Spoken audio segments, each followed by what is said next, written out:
Vivre ici, vivre plus haut avec le département des Hautes-Alpes. Archéologie, histoire naturelle, peinture, sculpture ou encore histoire locale, le musée-muséum départemental des Hautes-Alpes, gratuit pour tous, abrite des milliers d'œuvres, de quoi satisfaire la curiosité de chacun. Ici, c'est Frédérique Verlinden qui fait office de chef d'orchestre. Elle est la conservatrice en chef du musée-muséum et avec l'aide de toute son équipe, elle organise les collections, de l'arrivée des œuvres à leur exposition, en passant par leur scénographie.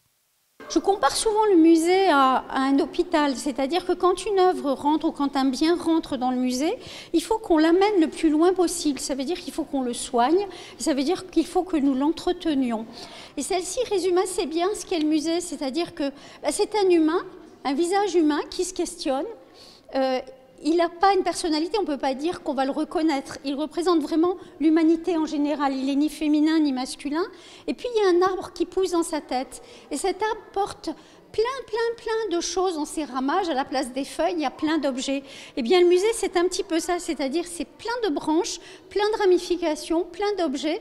Et à chaque fois, des histoires personnelles. Alors, il y a des clés de connaissance, des clés de compréhension. Il y a des bouteilles, comme des bouteilles à la mer, avec des messages qu'on espère trouver ou envoyer dans le futur, ou des bouteilles à la mer qu'on a trouvées, qui nous viennent du passé. Et puis, il y a une boussole ou bien il y a une horloge, c'est-à-dire qu'on souhaite scander, rythmer le temps et orienter les personnes dans le temps. Et donc, c'est une mission un petit peu ambitieuse, celle des métiers du musée. Une mission ambitieuse, le terme est bien choisi, car la transmission de ce patrimoine ne se fait pas toute seule. Autour de Frédérique Verlinden, techniciens, personnels administratifs et médiateurs effectuent en coulisses un travail de fourmi. C'est notamment le cas de Carole de Merseman, gestionnaire des collections. Dans un musée, nous avons une partie visible, j'allais dire la partie visible de l'iceberg, que sont les expositions et les médiations. On a la chance d'avoir beaucoup de visiteurs et dans ce musée, il y a une particularité, c'est la gratuité. C'est un musée gratuit pour tous. Et donc ça, c'est la partie visible du musée, mais il y a une partie invisible qui est toute la partie scientifique sur les collections et notamment l'inventaire des collections dont j'ai la charge avec Madame Verlinden.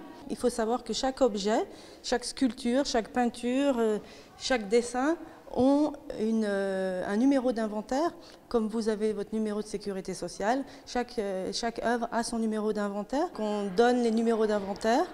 Et je fais toute la partie administrative sur les collections, notamment administrative et scientifique, par des prises de vue photographiques, des mesures, l'ouverture d'un dossier d'œuvre. Chaque œuvre a son dossier avec toute son histoire, où était l'œuvre avant d'arriver dans les collections, comment elle est arrivée dans les collections, un don, un achat ou un dépôt, est-ce qu'elle a été restaurée, est-ce qu'elle a participé à des publications, tout ça est regroupé dans un dossier d'œuvre et maintenant informatisé sur un logiciel de gestion des collections. Alors comment toutes ces œuvres se retrouvent-elles exposées au musée-muséum du département? C'est un cheminement que nous explique Frédérique Verlinden, un cheminement avec un mot d'ordre, la proximité. Dans un musée comme celui-ci, qui est un musée mixte, musée-muséum départemental, il s'agit de collections, de collectionneurs. Ça veut dire que derrière chaque collection, il y a une histoire particulière, l'histoire de la personne qui a donné ou qui a proposé donc l'entrée dans les collections, et puis l'histoire du département. Et la plupart des collectionneurs qui ont donné pour ce département ont un lien très fort avec les Hautes-Alpes, soit parce qu'ils ont une famille originaire des Hautes-Alpes, soit parce qu'ils y ont travaillé.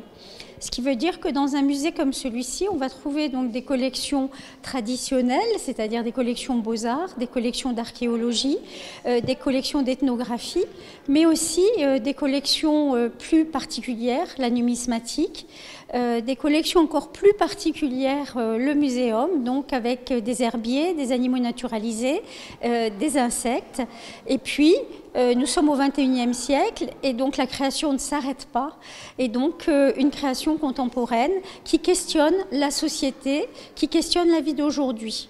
Au centre du musée, il y a toujours l'humain. Et donc la mission d'un musée, c'est la transmission des patrimoines de l'humanité. C'est la transmission des ressentis aussi entre les hommes. Et donc on nous demande au niveau d'un musée de mettre en vue cette histoire des hommes et de mettre en vue ces sentiments des hommes, de mettre en vue ces questionnements des humains Et donc c'est finalement un musée, c'est un lieu de terrien.